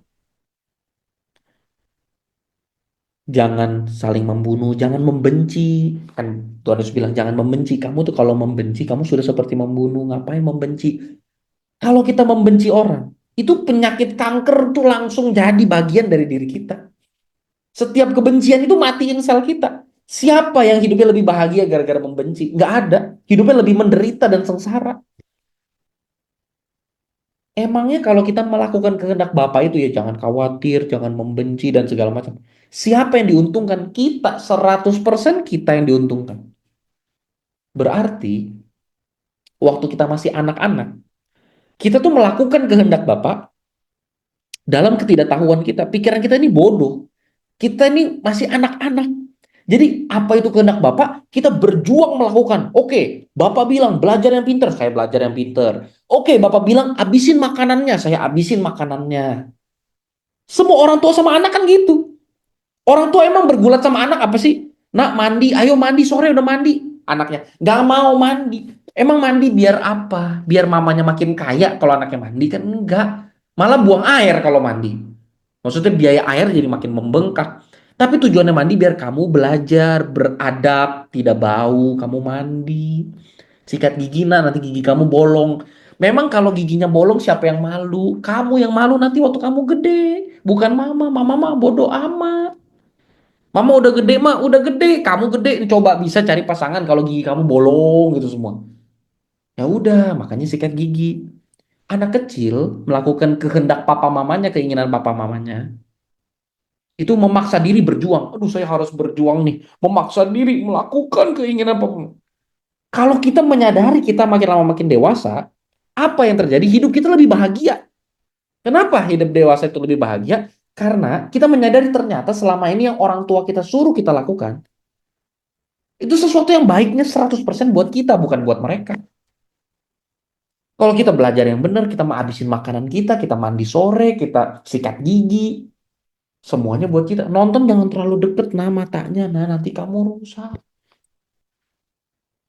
Ya tapi kalau aku nontonnya jauh-jauh, hadiahnya apa? Hadiahnya apa? Hadiahnya mata kamu sehat itu hadiahnya. Jadi kalau Bapak itu punya kehendak, coba pikirin baik-baik di Alkitab. Seluruh Alkitab itu, bahkan kalau kita sudah membayangkan semuanya, kita jadi nyadar, iya ya, kehendak Bapak itu semuanya buat kebaikan kita. Nggak ada yang bukan buat kebaikan kita loh. Apa kehendak Bapak yang kalau kita lakukan kita jadi rugi? Apa kehendak Bapak yang kalau kita lakukan kita jadi sakit? Apa kehendak Bapak yang kalau kita lakukan kita jadi menderita? Tidak ada. Semua kehendak Bapak kalau kita lakukan seperti firman Tuhan dalam Alkitab, semuanya mendatangkan kebaikan, keuntungan buat kita. Kita jadi tidak khawatir, hidup kita berkecukupan, semuanya baik. Tapi ya gitu, orang selalu berhenti menganggap apa yang Tuhan minta kita lakukan itu sesuatu yang berat, kita harus berkorban untuk melakukannya. Terus kita ditipu sama iblis. Iblis bilang, tuh kan berat kan kehendak Bapa. Ini persis kayak tetangga. Udah ngapain sikat gigi? Bohong aja, bilang aja udah sikat gigi. Udah ngapain makanan makanan begitu? Mama kita bawa ini makanan buat kita, nasi, brokoli, ayam gitu kan. Tetangga bilang, ngapain makan gitu, bosen kan? Iya bosen kata kita. Nih udah makan ini aja nih. Dikasih jajanan, makaroni pedes, ciki. Sekali nggak apa-apa makan gitu. Setiap hari ditukar jadinya. Udah sini makanannya buat tante, katanya tetangga. Ini nanti tante kasih ciki-cikian. Dikasih ciki, citato nih, apa, snack kentang, dikasih micin, kasih kecap manis. Nah, makan deh tuh tiap hari. Terus lama-lama kita sakit. Terus kita bilang, Mama, aku sakit perut. Badannya kita udah kurus gitu. Mama bilang, kenapa ya? Ternyata selama ini gara-gara kita tidak melakukan kehendak Bapa. Percis nih. Di kitab Amsal udah selalu dibilang, manusia merugikan dirinya sendiri karena kebodohannya, kemudian menyalahkan Tuhan atas hal itu. Kita bikin dosa, kita benci orang, terus kita jatuh sakit. Gara-gara rasa benci dan rasa marah kita dalam hati kita bikin kita jadi sakit. Begitu kita tanya, Tuhan, kenapa kau memberikan aku penyakit ini? Kata Tuhan, lah, kan udah dibilangin dari awal. Jangan membenci, Kenapa kamu membenci? Kenapa kamu padamkan amarahmu sebelum matahari terbenam? Kenapa kamu bawa terus satu satu penyakit hati itu, kepahitan hati itu kamu bawa terus bertahun-tahun gak dilupain salahnya orang. Gara-gara satu kesalahan, nggak ngomong sama saudara kandung sampai 17 tahun. Apa sih kesalahannya udah lupa? Apa ya waktu itu pokoknya apalah, apa motor saya dirusakin, apa-apa saya udah nggak tahu, saya lupa. Tapi saya udah nggak ngomong sama dia 17 tahun. Habis itu jadi sakit, jadi kanker gitu. Kanker penyakit aneh-aneh gitu. Habis itu kita nyalain Tuhan lagi. Tuhan kenapa ya? Ini percis anak kecil dikasih nasi, brokoli sama ayam, bukannya dimakan, dibuang. Nah dia denger omongan tetangganya, katanya, ih ngapain ya? Gitu, nggak enak ngelakuin yang papa mama mau. Yang paling enak itu nih makan ciki nih, makan ciki, citato nih, snack kentang, dikasih kecap, dikasih micin, makan itu tiap hari makan itu. Akhirnya jatuh sakit. Habis sakit, siapa yang salah? Mama sih. Mamanya yang salah. Orang tuanya selalu disalahin. Nah, percis manusia. Jadi, Bapak Ibu, hari ini saya mau ngajak kita semua berhenti melakukan kehendak Bapak. Berhenti. Sadarilah bahwa seharusnya kehendak kita dan kehendak Bapak itu tidak berbeda. Kita tidak boleh berusaha melakukan kehendak Bapak. Harusnya keinginan itu kan nggak harus diusahakan. Namanya ingin, ingin aja, namanya pengen. Mana ada orang yang pengen makan nasi goreng, berusaha ingin makan nasi goreng. Nggak ada. Orang pengennya pengen aja, nggak usah berusaha pengen. Pengen mah pengen aja. Pengen makan apa? Pengen makan nasi goreng. Ah, udah pengen. Pengen ngapain? Pengen mandi, panas, gerah. Pengen aja. Bahasa anak-anaknya, mandilah jangan gara-gara harus mandi. Enggak, mandilah karena pengen mandi, karena gerah. Jadi lakukanlah apa yang baik, apa yang kudus, apa yang mulia, bukan karena harus, karena itu kehendak Bapak, bukan. Tapi karena kita mulai menyadari, iya ya, kehendak Bapak apa sih? Kalau kita bangun, terus kita doa pagi, bukannya hari kita sepanjang hari itu jadi tenang dan bisa kita punya kekuatan buat menghadapinya. Coba kita bangun, keburu-buru, langsung sibuk kerja, sibuk ini segala macam. Seharian kita tuh stres gitu. Tapi kalau kita bangun, kita doa dulu. Apa sih negatifnya buat kita? Positif doang buat kita. Siapa yang untung kalau kita doa pagi itu siapa? Kecuali doa pagi itu harus bayar. Nah, yang untung itu gereja. Tapi kalau kita doa paginya, doa pagi nggak usah pakai apapun lah. Kita doa aja, bangun pagi, doa, duduk, doa doang gitu. Siapa yang untung kita? Jadi jangan doa pagi karena harus melakukan kehendak Bapak. Bapak suruh berdoa, kita berdoa. Itu namanya anak-anak rohani. Sampai kapan kita mau jadi anak-anak rohani? Kalau kita umur 2, umur 4, umur 6, mungkin masih wajar. Tapi kalau kita umur 17, umur 20, umur 40 dalam Tuhan, masa kita masih mau berusaha melakukan kehendak Bapa? Harusnya tidak ada lagi berusaha melakukan kehendak Bapa, tidak ada. Harusnya keinginan kita sama keinginan Bapak udah sama. Dan itu bukan sesuatu yang luar biasa. Memang ada anak umur 40 tahun bilang, wow, luar biasa sekali. Aku sekarang pengen mandi karena gerah. Kehendak aku dan kehendak orang tuaku sudah menyatu sempurna. Gak ada. Biasa aja. Ih, gerah bener nih. Ih, udah bangun, udah mandi, udah mandi. Nah itu biasa aja. Jadi kalau ada orang bilang, kenapa kamu tidak berbohong? Kenapa kamu jujur? Kamu dapat dompet. Dapat orang jatuhin dompet. Kamu lihat dompetnya. Isinya ada 3 juta. Kenapa kamu balikin? Kan nggak ada yang lihat, nggak ada kamera CCTV, dia juga nggak sadar. Jangan kita bilang, dan jangan kita melakukannya karena, ya karena itu yang baik dan benar. Saya memaksa diri berjuang walaupun saya pengen sih ngambil itu, tapi ya saya tahan-tahan deh. Kalau kayak begitu kehidupan kita bisa melakukan yang baik seminggu, sebulan, pasti abis itu kita jatuh lagi. Kalau melakukan apa yang baik kita harus berjuang, kita pasti jatuh lagi. Pasti jatuh dalam dosa terus menerus. Jangan heran kalau kita bertanya, kenapa ya? Kok aku susah banget hidup benar? Kenapa aku hidup dalam dosa terus ya? Karena kamu berjuang melakukan kebenaran. Kebenaran itu tidak boleh diperjuangkan untuk dilakukan. Kebenaran itu harus menyadarkan pikiran kita dan memerdekakan kita dari dosa. Sampai kalau kita melakukannya malah kita seneng. Bukan terpaksa. Harusnya kita bilang, justru Saya balikin mah cuma satu pikiran saya. Kalau dompet saya jatuh, saya juga pengen orang balikin. Nah itu dompet tuh orang jatuh, makanya saya balikin. Kenapa kamu balikin? Ya pengen aja. Ya memang mau bagaimana? Mau saya buang dompetnya? Mau saya ambil duitnya? Emang saya mau makan? Emang bisa buat apa tuh 3 juta? Makan daging. Saya mau beli daging di rumah. Saya juga setiap hari udah makan ayam. Mau beli apa? Mau beli baju baru. Saya rela beli baju baru. Dua, paling dapat berapa baju? 2 baju, 3 baju. Tapi gara-gara 3 juta, yang nggak seberapa yang cuma kebeli baju, kebeli casing handphone, kebeli power bank. Saya seumur hidup dihantuin setiap kali ngeliat power bank handphone saya. Oh ini David dari hasil curian nih, ini hasil curian. Mau saya begitu setiap waktu.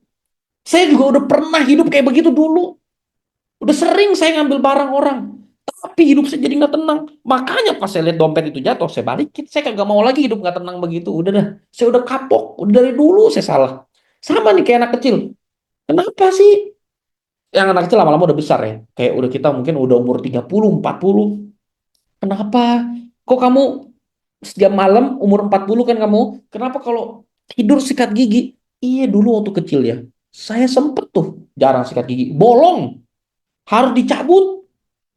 Harus ditambel. Saya ke dokter gigi. Ya ampun rasanya sakitnya bukan main. Nah makanya. Karena itulah saya sekarang setiap hari sikat gigi. Berjuang nggak melakukan sikat gigi? Kagak lah. Tidak mungkin. Kalau sudah pernah sakit gigi mah. Tapi kalau orang umur 40 masih, saya berjuang untuk melakukan. Itu lucunya ya, kalau di dunia rohani itu kayaknya hebat. Bayangin nih, di dunia rohani, kalau ada orang bilang, saya berjuang untuk melakukan kebenaran. Coba kita pikir baik-baik. Berarti orang ini, positifnya, orang ini tidak sesat. Tapi orang ini lagi berproses. Tapi kalau dia sadar, pikirannya terbuka, lama-lama perjuangannya itu lama-lama tidak jadi perjuangan lagi. Kan kayak anak kecil yang tadi tidak terbiasa sikat gigi. Setelah dia pelan-pelan jadi makin dewasa, dia terbiasa sikat gigi kan. Ya udah dia cuman mandi karena gerah, sikat gigi karena nggak enak. Emang bisa tidur kalau ada daging nyelip, bekas cabai lah apa nggak enak. Kayak lengket gitu nggak enak. Nggak sikat gigi tuh nggak enak kalau mau tidur. Mungkin awalnya waktu dia kecil, dia belajar setiap malam, aduh berjuang, berjuang, berjuang. Tapi lama-lama, mau sampai kapan? Pasti ada umurnya dong orang berhenti berjuang. Dan memang sikat gigi karena pengen. Nah itulah kalau di Rehoboth bahasanya kodrat ilahi. Yang disebut memiliki kodrat ilahi, artinya melakukan keinginan kehendak Bapa persis sama seperti melakukan keinginan kehendak sendiri.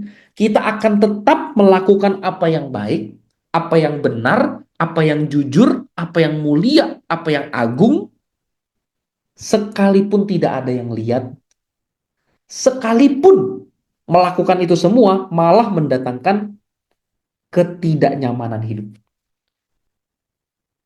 Gampang dah kalau kita ngelakuin yang baik terus dapat hadiah.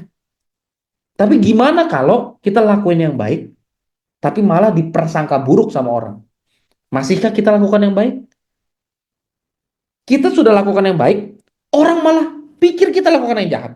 Kita malah dibenci sama orang. Contoh aja misalnya gini. Kita di tempat kerja, ada banyak teman-teman sekerja kita. Kita tahu nih, ini ada yang nggak beres nih. Contoh misalnya, teman-teman kerja kita nih, sama-sama kerjasama buat korup. Korupnya sederhana, korupnya misalnya gini. Misalnya kita dikasih tugas belanja, gantian. Di situ ada 12 orang, kita gantian belanja. Dikasih tugas belanja buat bikin masakan di rumah. Dikasih uang 100.000. Selama ini makannya cuma nasi tempe, nasi tempe, nasi tahu, nasi tempe, nasi brokoli, nasi sayur, nggak kebeli ayam 100.000. Karena semuanya korup. 11 orang itu korup. Mereka pakainya cuma 30.000 buat beli nasi sayur, bahan-bahannya, 70.000-nya dikantongin buat beli jajan pulsa apalah segala macam. Kita bilang, saya dulu ngikutin cara ini, cara main ini saya udah belasan tahun, kata dia. Sebelum mereka ngerti cara main ini, saya udah mainin ini lama. Waktu itu kata dia, saya kerja jadi kasir, kasir supermarket. Saya tahu dah gimana caranya nyelip-nyelipin belanjaan yang sebenarnya dia nggak beli, saya scan. Jadi dia bayar belanjaannya kalau dia bilang, saya nggak beli ini nih. Oh, bilang aja, oh maaf maaf saya lupa. Padahal setiap kali itu, ada saya udah pinter deh begitu-begitu. Masalahnya, selama saya ngelakuin penggelapan-penggelapan itu, makanan saya nggak jadi daging malah jadi penyakit. Buat apa sekarang saya makan? Oke, saya bisa ngumpulin 70.000. Ya, oke, 70.000 saya simpen nih. Setiap minggu saya kumpul, kumpul, kumpul, kumpul, kumpul, kumpul. Nggak ada aja saya sialnya. Tiba-tiba handphone saya hilang. Nah, uang yang saya kumpulin selama ini dari uang korup itu, buat beli handphone itu, baru seminggu tuh handphone hilang. Saya ngerasa hidup saya sial terus. Saya nggak tahu nih sialnya dari Tuhan atau dari mana. Cuman saya ngerasanya saya jadi sial terus. Bagaimana saya mau bilang, Tuhan tolong saya, orang saya tahu saya salah. Makanya semenjak itu 100.000-nya saya pakai beli nasi, ayam, sayur, telur. Pas kita lakuin itu, teman-teman kita bilang, lu sok suci lu ya, sok munafik lu. Lu kalau begini ntar kan bikin kita semua ketahuan. Ntar orangnya nanya dong, majikan nanya, kenapa? Kenapa selama ini, kata si bos, selama ini kenapa ya? Kok selama ini kalian belanja 100.000 yang sama, nasi tempe, kok si itu, si Adit atau Nena, si Sarah, kenapa bisa belanja nasi, ayam, telur, sayur? Sama-sama 100.000. Pasarnya beda. Wah, habis itu kita diapain? Dirujak sama 11 orang. 11 orang bilang, lu memang jahat lu. Bayangin, kita mau jadi jujur, kita dibilang, lu emang jahat lu, gak peduli orang lu. Lu gak tahu gue lagi gedein anak di kampung. Bohong. Dia sebenarnya beli make up, dia beli skincare, nggak, dia nggak pakai duitnya buat gedein anak. Kalau gedein anak udah cukup sebenarnya. Dia cuma nggak puas aja.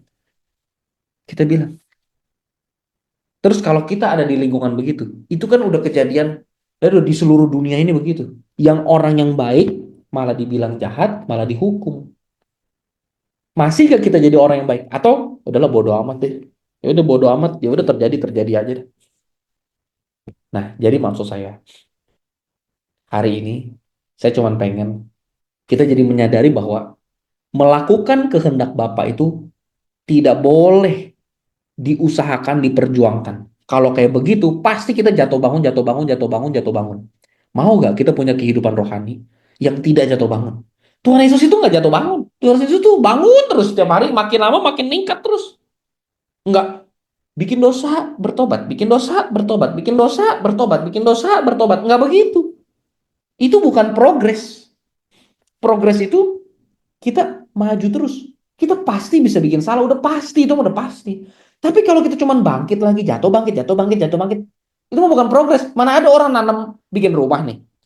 Taruh batu bata hari ini, besok copotin batu batanya. Besoknya taruh batu bata lagi, besoknya copotin lagi. Kapan itu rumahnya jadi? Nggak jadi-jadi. Itu mah bukan progres. Betul, pas kita bikin rumah, pasti kita bisa salah. Pas taruh batu bata jatuh, dia jatuh, kita benerin lagi. Tapi kita mau membangun ini sampai jadi baru, rumahnya bagus. Dengan begitu, cara yang mau kita pakai bukan berjuang melakukan kehendak Bapa, tapi sesuaikan kehendak kita dengan kehendak Bapa lewat kesadaran. Caranya sederhana, baca firman.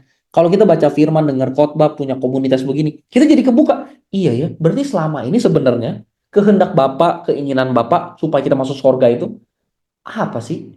Kehendak Bapa itu semua juga buat kebaikan kita. Percis kayak anak kecil yang mulai menyadari, selama ini sebenarnya ya, ngapain nih mama ngasih hadiah kalau saya habis makannya? Dapat makan aja udah seneng. Banyak anak-anak lain kagak punya makanan. Saya bisa makan aja udah seneng, ngapain? Nah, harus makan nih kalau habis dapat hadiah ya. Ngapain begitu ya? Saya aneh ya. Saya mulai sadar nih ya. Iya juga ya kata anak itu. Nah, jadilah anak-anak kecil itu yang mulai menyadari bahwa iya ya, kalau kita bisa melakukan kehendak Bapa, itu mah kebaikannya buat kita. Makanya beruntung kita ngerti kehendak Bapa itu apa. Jadi nggak ada tuh, saya harus berjuang melakukan kehendak Bapa. Nggak ada. Emang kehendak Bapa apa? Kita disuruh perang, tusuk-tusukan sama pedang, tembak-tembakan sama orang. Enggak. Kehendak Bapa itu hidup jujur, jangan khawatir, udah hidup secukupnya, berdoa pagi hari, jalani hidup dengan penuh rasa syukur. Itu kalau kita lakukan ya. Itu kita kena kanker aja, kanker itu sembuh. Kita kena kanker nih. Kita pegang kanker kita terus kita bilang, udah, kalau emang ini harus terjadi Tuhan, terjadi aja. Sih siap. Mau meninggal hari ini, mau meninggal besok, juga meninggal juga, ntar juga ketemu Tuhan. Ya udah, itu kanker malah hilang, malah hidupnya panjang kita. Orang kalau hidupnya bersyukur, tidak khawatir, penuh kecukupan, bahagia, itu obat segala penyakit. Orang kalau stresan, ketakutan, khawatir, aduh besok bagaimana ya, makan apa nih besok? Aduh bagaimana ininya ya? Terus benci sama orang tuh bener-bener gue kesel, tuh kenapa sih dia begitu? Aduh lewat sama gue dia nggak nyapa. Tuh kalau sama yang lain nyapa, mentang-mentang gue miskin aja dia begitu. Aduh, udah bener. Nah, itu badan sehat aja, besok kanker nih. Jadi bersyukurlah orang yang mengerti dan mengenal kehendak Tuhan. Kalau kita dengar kehendak Tuhan, oke kita udah tahu deh. Oke udah, ya udah. Kehendak Tuhan apa sih? Nggak usah khawatir tentang apa yang kamu makan dan apa yang kamu pakai di dunia ini. Burung di udara aja dipelihara. Masa manusia yang berusaha hidup, bekerja baik, bekerja jujur, bekerja rajin, Tuhan ketawa-ketawa di atas, mati lo nggak punya duit, nggak punya makan, nggak mungkin. Burung di udara aja dipelihara. Tapi ingat ya, burung di udara bukan burung di sarang. Burung di udara artinya lagi terbang nyari makan. Nah, kalau manusianya diem di rumah, nggak mau kerja, nggak rajin, ya iyalah, udah pasti Alkitab juga bilang, kalau kamu malas, kamu temannya si perusak, si iblis. Jadi, dengan begitu, hari ini kita dapat jelas bahwa kalau Bapak menciptakan manusia segambar dan serupa, apa hal yang pengen Bapak yang maha tinggi itu kita milikin, yaitu keserupaan dengan dia apa? Dalam kebebasan kita, tetaplah lakukan apa yang baik. Sekalipun kita bebas melakukan apapun, lakukan yang baik. Bukan karena takut masuk neraka, bukan karena pengen masuk surga, bukan karena pengen dapat hadiah berkat, bukan karena apa. Karena kita sadar bahwa apa yang Bapak ingini, apa yang Bapak kehendaki, yaitu sesungguhnya kebaikan kita 100%. Tidak ada sama sekali keuntungan Bapak kalau kita hidupnya baik. Kalau kanker kita sembuh dari badan kita, gara-gara kita lebih bersyukur dan segala macam, atau kalau hidup kita jadi lebih baik gara-gara kita rajin bekerja, bekerja jujur, bekerja giat, tidak ada keuntungan Bapak, yang ada keuntungan kita. Mengetahui hal ini, itu mengubah cara pandang kekristenan kita. Dari yang tadinya berjuang hidup melakukan kehendak Bapak, dan gitu, jatuh bangun, jatuh bangun, jatuh bangun. Karena kita merasa, ini kehendak Bapak tinggi, mulia, dan sulit dilakukan, ini kehendak kita. Waduh, saya pengennya bikin yang jahat. Saya pengennya mencuri. Saya pengennya berbohong. Nah, ini Bapak pengennya yang baik, yang jujur. Aduh, susah banget. Sesekali saya berjuang, saya bisa mencapai. Tapi saya capek, besoknya saya jatuh lagi dalam dosa. Ya udah begitu terus hidup cuma begini, begini, begini. Itu anak kecil. Sesekali kalau mamanya liatin, dia sikat gigi. Sesekali mamanya tidak liatin pun dia sikat gigi. Tapi besoknya dia capek. Karena dia nggak menyadari apa maknanya dia sikat gigi. Tapi kita kan bukan anak kecil lagi. Pas kita udah jadi dewasa, kita nyadar. Oke, ini baru ini. Nah, inilah yang namanya kodrat ilahi. Tapi pakai versi sederhana, bahasa khotbah ibu-ibu. Karena saya juga gak ngerti kalau bahasanya tinggi-tinggi. Sederhananya ya kayak begitu. Semoga bisa dipahamin. Kita berdoa. Bapa di sorga, terima kasih. Hari ini kami belajar sesuatu yang baru. Kami belajar bahwa kami tidak mau lagi berjuang melakukan kehendak Bapa. Tapi kami mau menyadari bahwa kehendakmu Tuhan itu sebenarnya semuanya baik buat kami. Maka kami mau punya keinginan sama dengan keinginanmu. Kami tidak mau Tuhan memaksa diri melakukan keinginanmu. Tapi kami mau punya keinginan yang sama dengan keinginanmu. Supaya apa yang kami memang lakukan itu bukan karena kami takut masuk neraka atau mau hidup masuk surga. Tapi semata-mata karena kami tahu apa yang kami lakukan itu membawa kebaikan bagi kami. Terima kasih Tuhan sudah membukakan kebenaran dan memberikan kami banyak nasihat dalam firman-Mu. Terima kasih. Sebelumnya kami seperti anak-anak, tapi semakin hari kami semakin bertumbuh dewasa. Terima kasih buat firman ini. Sebentar kami mau selesaikan ibadah ini dan kembali ke rutinitas hidup kami masing-masing. Bapak, kami mohon dengan sangat, kalau di antara kami ada yang mengalami pergumulan yang berat, ada yang sakit, ada yang mengalami pergumulan ekonomi yang berat, ada yang mengalami pergumulan di keluarganya. Kami mohon berikanlah jalan keluar ya Bapa. Kami tahu Engkau adalah Allah yang berkuasa, bisa melakukan apapun semudah membalikan telapak tangan kalau Engkau mau. Jangankan menyembuhkan penyakit, membangkitkan orang mati pun Engkau bisa.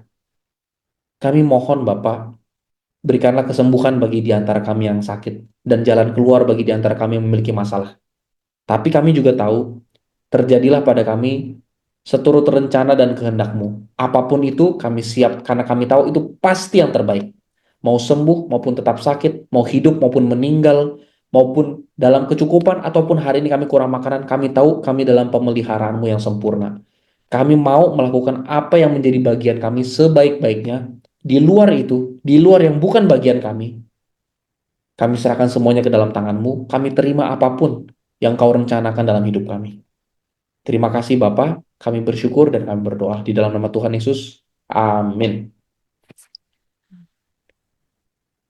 Oke, begitu hari ini kita sharing firman-Nya. Silahkan kalau ada pertanyaan atau ada apapun, atau ada yang mau ditambahkan, atau ada yang mau sharing, ada yang mau kesaksian, silahkan.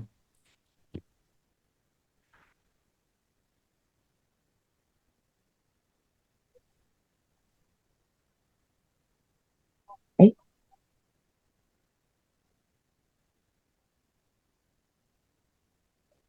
Mbak Ceci mau kesaksian atau mau nanggapin?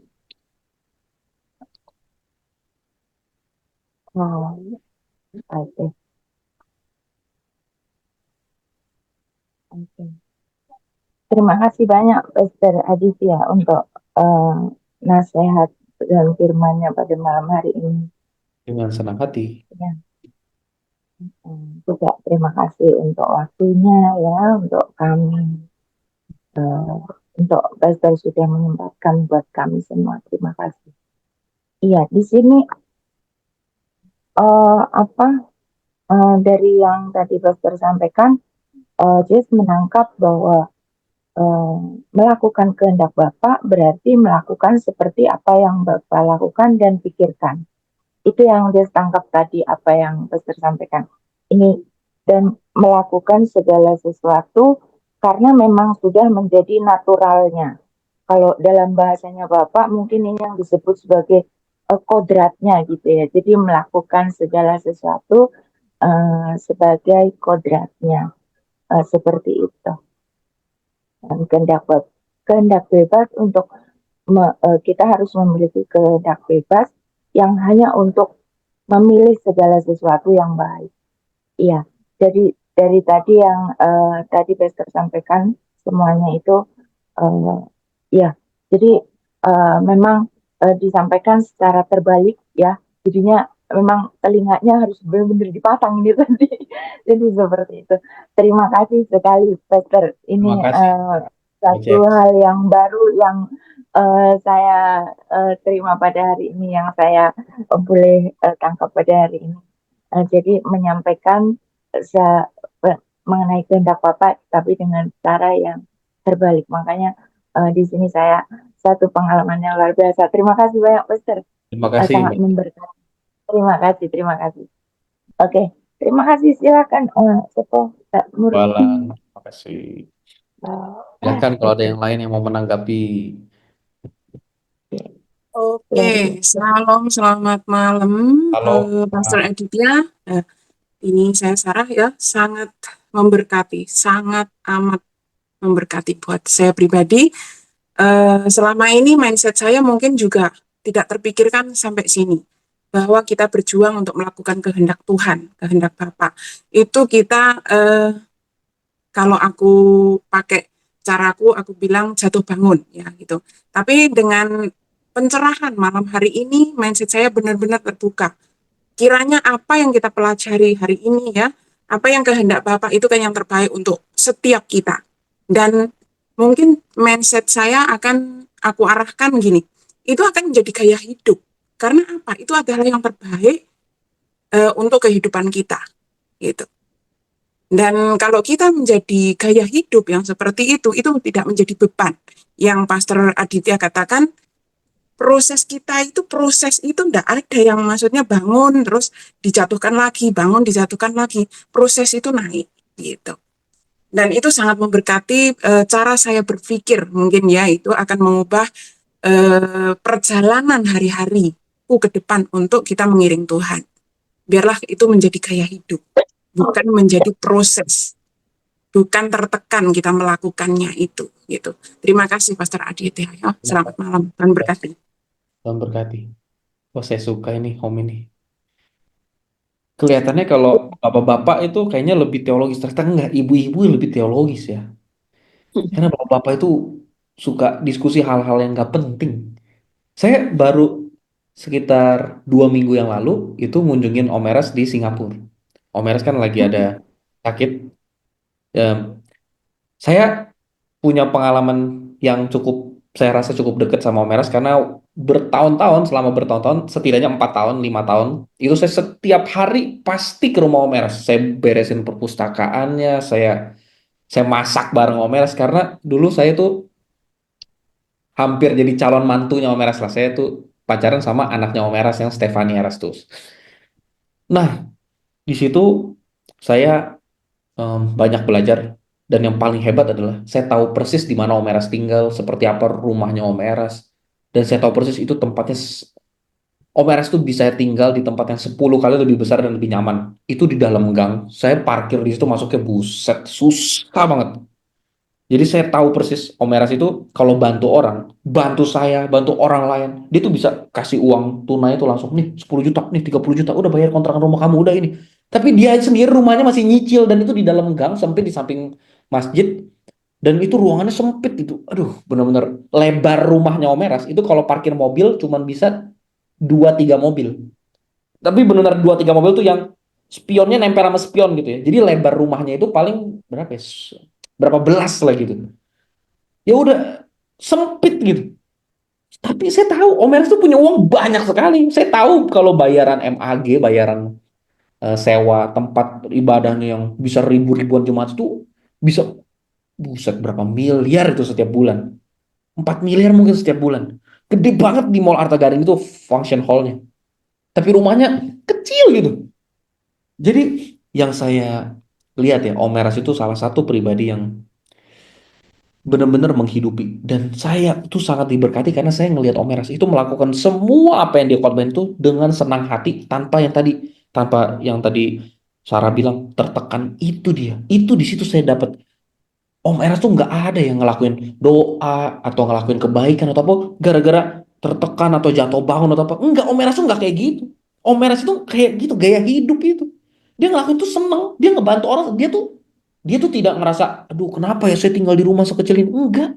Dia seneng, bener-bener seneng. Karena dia selalu bilang, pokoknya yang penting, ini bahasa Tante Eras, bahasa Om Eras. Kita hidup tuh kayak di akuarium, katanya dia. Ini maksudnya konteksnya buat pendeta. Pendeta itu rata-rata hidup tuh seperti di akuarium. Jemaat tuh ngeliatin kita gitu. Kita tidak ngelakuin salah juga bisa salah.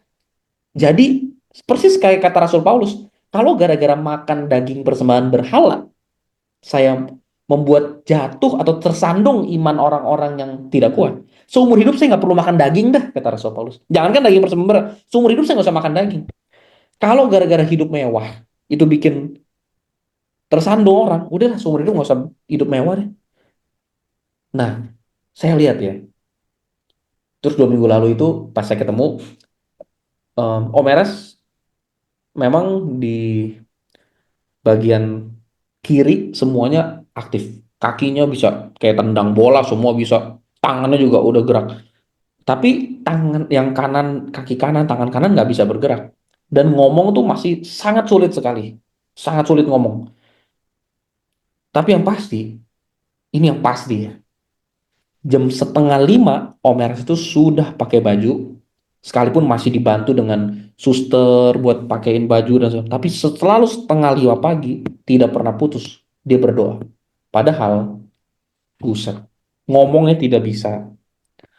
Makan tuh masih kadang-kadang kalau tangan kiri kan terbatas gitu ya. Jadi kadang-kadang saya lihat Tante Eras masih suapinin, masih apa. Tapi setiap 4:30 pagi itu dia pasti masih duduk, masih doa. Saya bilang, banyak orang kalau jalannya hidup seperti Om Eras, mungkin sudah pahit sama Tuhan. Karena ngerasa, kenapa Tuhan? Saya sudah melakukan semua yang baik. Tapi malah saya jatuh sakit. Tapi Om Eras nggak ada loh kayak begitu. Buktinya setiap setengah 5 pagi masih duduk, masih doa pagi. Itu bukti bahwa dia bukan hanya tidak kecewa sama Tuhan, tapi dia masih hidup dalam api yang sama seperti yang dia khotbahkan dari zaman dulu. Kan Om Eras selalu khotbahnya bilang penyakit itu suplemen kehidupan kan. Penyakit itu seperti suplemen karena saat kita sakit, kita jadi nggak punya waktu apapun selain duduk diem merenungkan kehidupan. Sekarang tuh hari-hari Om Eras tuh lagi dijalanin dengan latihan jalan. Baru beberapa waktu lalu, berapa mungkin 8 hari lalu, 9 hari lalu, pertama kali Om Eras fisioterapi jalan itu udah tidak pakai tongkat. Selama ini masih dibantu tongkat, ini udah nggak dibantu tongkat, jadi bisa langsung jalan. Saya di situ nggak nanya bagaimana kabar, udah jelas tidak baik-baik saja. Jadi saya nggak nanya gitu. Saya cuma bikin Om Eras ketawa-ketawa aja. Jadi saya bilang Om Eras ini lagi mempraktekkan khotbah diam diam diam. Ini Om Eras diam beneran kagak ngomong apa-apa. Terus Om Eras ketawa. Dia, aduh, saya tuh di situ cuma tujuannya pengen bikin Om Eras ketawa aja. Di situ ada Om Eras, ada Tante Eras, ada ini. Saya tuh tahu persis dalam hati saya. Dari dulu, bukan hanya sekarang, tapi dari dulu banyak pengajaran Om Eras yang saya tidak mengerti dan juga saya tidak setuju. Contoh, beberapa waktu lalu Om Eras ngajar monoteisme, logos. Saya tuh ngelihat sesuatu itu seperti apa ya? Mungkin karena saya tuh bodoh, saya ngerasanya. Saya tuh nggak ngerti Om Eres ngomong tentang monoteisme dan logos itu sesuatu yang terlalu tinggi buat saya. Bahkan buat secara teologi itu saya beberapa bagian saya nggak setuju. Tapi yang saya tahu pasti, saya sangat setuju dan saya mengerti 100% gaya hidup Om Eres. Saya ngikut pendeta tuh nggak mau gara-gara teologinya. Maksudnya teologi itu orang bisa berubah-ubah. Dulu Om Eres juga teologinya misalnya bilang ada duit tunggal, ada bapa, ada anak. Terus nanti Om Eres sekarang khotbah monoteis dan apa. Yang saya tahu persis adalah saya ketemu sama sangat banyak pendeta. Saya tuh nemenin istri saya pelayanan. Istri saya tuh Maria Sandi. Dia tuh nyanyi nyanyi nyanyi gereja-gereja itu jenis gereja tuh aneh-aneh. Gereja yang punya Alkitabnya sendiri, gereja yang tidak mau nyebut Allah tapi hanya Yahweh, gereja waduh, Katolik, Kristen, Protestan, gemim, gemit, semuanya istri saya masukin. Saya udah lihat segala macam jenis pendeta. Pendeta yang khotbahnya pinter, pendeta yang nggak bisa khotbah, pendeta yang bisa nyanyi, pendeta yang suaranya jelek, semua saya udah ketemu. Tapi pendeta yang kayak Om Eras itu berusaha nemu satu. Pendeta yang benar-benar berusaha dalam keterbatasannya. Dia berusaha hidupin apa yang dia tahu. Nah, di situ saya baru ya nyadar bahwa ini udah bukan lagi tentang teologi, ini bukan lagi tentang doktrin. Ini tuh udah lebih sesuatu yang lebih mendalam. Dan saya juga ngerasa kalau Om Eras itu bapak saya, kalau bapak saya misalnya bikin salah atau jatuh, emang kalau bapak kita jatuh terus kita ketawain atau kita dorong, oh udah nggak mau lagi, pasti kita bantu kan kalau itu bapak kita. Karena saya tahu persis waktu umatnya jatuh ya, siapa aja deh yang jatuh, bikin salah, bikin dosa, pasti Om Eras yang bantuin. Padahal gara-gara salahnya mereka juga. Tapi giliran Om Eras dirasa, saya tahu lah, pasti juga mungkin ibu di sini juga mungkin melihat, mengikuti di Abam juga dan segala macam. Om Eras ya, ada misalnya khotbah sesuatu terus ada sedikit kalimat yang dirasa kurang cocok, langsung diviralin sama orang-orang terus langsung diserang dan segala macam. Maksud saya ya, itulah lucunya orang. Kita tuh ngelakuin yang baik. Jangan berharap kita bakal dapat yang baik. Malahan sering kali kita dapat yang tidak baik. Yesus kurang baik apa sampai disalib. Tapi sekalipun begitu, tetap aja lakukan yang baik. Sekalipun itu. Tapi itu kan tidak mungkin bisa. Saya tuh nyadar tidak mungkin orang bisa tetap melakukan yang baik, tapi malah dapat yang tidak baik, tapi tetap melakukan yang baik karena perjuangan itu tidak mungkin. Itu pasti karena gaya hidup kodratnya itu. Kalau dia berjuang buat melakukan itu, pasti kita nggak kuat deh. Nggak mungkin kuat. Mau seberapa kuat kita, udah lakuin yang baik. Difitnah, lakuin yang baik. Dihakimin orang, lakuin yang baik. Dibilang kita nipu, kita ini, kita jahat, kita ini. Kalau kita bentuknya itu adalah perjuangan, udah pasti kita jatuh, udah pasti itu terlalu sulit kalau itu jadi perjuangan. Tapi kalau ini jadi gaya hidup, ini jadi kodrat, ini jadi sesuatu yang natural kalau bahasanya tadi. Jadi yang natural, itu mau kita sakit, mau kita kanker, mau kita diserang orang. Saya tahu persis nih pendeta-pendeta nih bikin konten terus dia bilang ini. Tuh rasain tuh Erastus sekarang mengalami apa? Mengalami hukuman Tuhan, mengalami ini, mengalami itu. Emang Om Eras pahit sama Tuhan. Wah Tuhan, kenapa engkau mempermalukan saya? Kenapa saya jatuh sakit? Enggak. Omelas tetap setengah lima, dia tetap duduk, dia tetap doa, dia tetap begitu. Itu yang saya bilang. Itu kalau udah jadi kodrat, kita tetap akan melakukan itu sekalipun yang kita dapat itu yang negatif, kita tetap akan melakukan yang baik. Itu makanya yang saya punya kerinduan itu, pengen ya nerusin prinsip kodrat ilahi itu. Dan yang pasti hidupin itu terutama dalam hidup saya dulu, karena saya lihat Om Eras itu bukan cuma pendeta yang pintar ngomong, tapi pendeta yang berusaha menghidupinya. Makanya itu, kalau saya ada ya teologi-teologi yang nggak cocok lah atau apa, aduh, pusing amat sih teologi itu urusan kata-kata orang-orang hebat dan orang-orang pinter. Yang saya tahu persis adalah saya mau hidup seperti Yesus hidup, dan saya hari ini tidak melihat Yesus. Tapi saya lihat banyak orang di sekitar saya seperti Yesus. Salah satunya Om Eras. Memang bukan satu-satunya, tapi salah satunya Om Eras. Nah, saya mau kayak begitu. Hidup penuh belas kasihan, kepedulian sama orang, tidak membedakan orang miskin, orang kaya. Hidup bukan buat kemewahan. Itu saya rasa ya, itu nilai yang paling mahal yang pernah saya dapetin dari masuk seminari sekolah Alkitab. Karena bisa ketemu dan belajar sama orang-orang yang benar-benar berusaha menghidupi. Dan sebagai catatan, hari Minggu kan sekarang kalau di Truth, kalau kita lihat ibadah raya kan nggak ada Om Eras lagi ya, yang khotbah. Kan sekarang Ko Stefan Erastus, Grant Nixon, apalah Yehuda Indra, Sutardi, Pendeta Esther Nata Saputra, semua. Om Eras itu sekarang setiap minggu dari pagi sampai malam semua khotbah ditontonin. Jadi kerjaannya itu doa, nonton khotbah. Terakhir-terakhir ini semenjak ada yang bantu dia kayak main gitar, dia nyanyi, tapi nyanyinya bergumam kayak gitu. Bayangin orang yang tidak bisa ngomong aja, tidak bisa ngomong, tidak bisa jalan di kursi roda jelas, tapi pakai apa yang dia punya cuman dia nyanyi. Kita punya mulut, punya semuanya. Kita mau bangun jam berapapun kita bisa, kita mau langsung kamar mandi kita bisa. Kita sering sulit banget ngelakuin. Karena itu, karena kita berjuang melakukan kehendak Bapak. Saya tuh mau lihat, kenapa Om Eras kok bisa begitu ya? Dia tuh bukan berjuang, dia tuh enjoy jalaninnya. Nah, saya pengen, saya juga enjoy jalaninnya. Pantesan aja Tuhan Yesus bisa berkorban buat manusia. Karena dia tuh tidak berjuang. Tuhan Yesus bilang apa? Makananku ialah melakukan kehendak Bapa dan menyelesaikan pekerjaannya. Makananku, bukan tugasku, bukan pekerjaan. Makananku. Makan tuh apa sih? Itu sesuatu yang kita sukai kan kita makan. Kalau kita nggak suka, mana kita makan sih? Makan tuh pasti yang enak lah kita makan. Namanya makanan. Itu selera kita. Makanya orang bilang cita rasa, selera lidah. Itu kan makanan. Artinya Tuhan Yesus itu mau ngomong apa dari makananku ialah melakukan kehendak Bapa. Apa yang aku sukai, itu melakukan kehendak Bapak. Itu bukan kewajiban, bukan perjuangan. Mana ada orang berjuang untuk makan. Orang makan itu happy. Somai, bakpao, makannya enak gitu. Nah itu dia. Itu ternyata rahasianya. Kenapa Tuhan Yesus bisa hidup benar sampai taat sama Bapak? Karena makanannya kehendak Bapak. Bukan tugas, bukan perjuangannya. Makanannya. Artinya seleranya memang pengennya ngelakuin kehendak Bapak kayak makan. Kalau ditanya, kenapa kamu makan gudeg? Ya karena enak, saya pengen. Kenapa kamu melakukan kehendak Bapak? Karena enak, saya pengen. Nah itu, kalau kita udah di fase itu, makananku melakukan kehendak Bapak. Kita tuh ngelakuin kehendak Bapak tuh kayak orang makan, kayak enak aja namanya makan, apa sih? Nah itu, saya itu ngebuktiin. Makanya dengan sakitnya Om Eras itu saya ngelihat, waduh, itu saya jadi dapat lebih banyak lagi. Bahkan Om Eras tidak berkhotbah pun, dalam sakit dan dalam sunyinya, diamnya, bisunya pun, dia tetap bisa memberkatin saya. Salah satunya lewat itu. Silakan kalau ada teman-teman yang masih mau. Ini saya tahu di sana pasti udah malam ya. Saya tuh pernah dihukum, dihukum. Pernah dikasih peraturan lah gara-gara saya ini. Saya pernah khotbah itu sampai sampai jam 12 malam apa sharing-sharing gini. Terus abis itu sebenarnya itu saya dikasih peraturan. Pokoknya kalau Adit itu maksimal sampai jam 10 katanya gitu.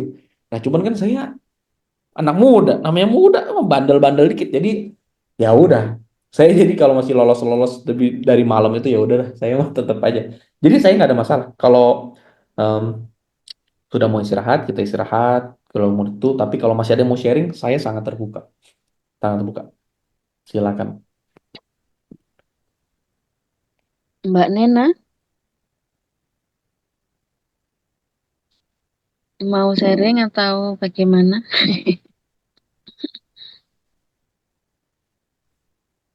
Silakan. Kalau nggak ada, kita tutup dalam doa, kita beristirahat.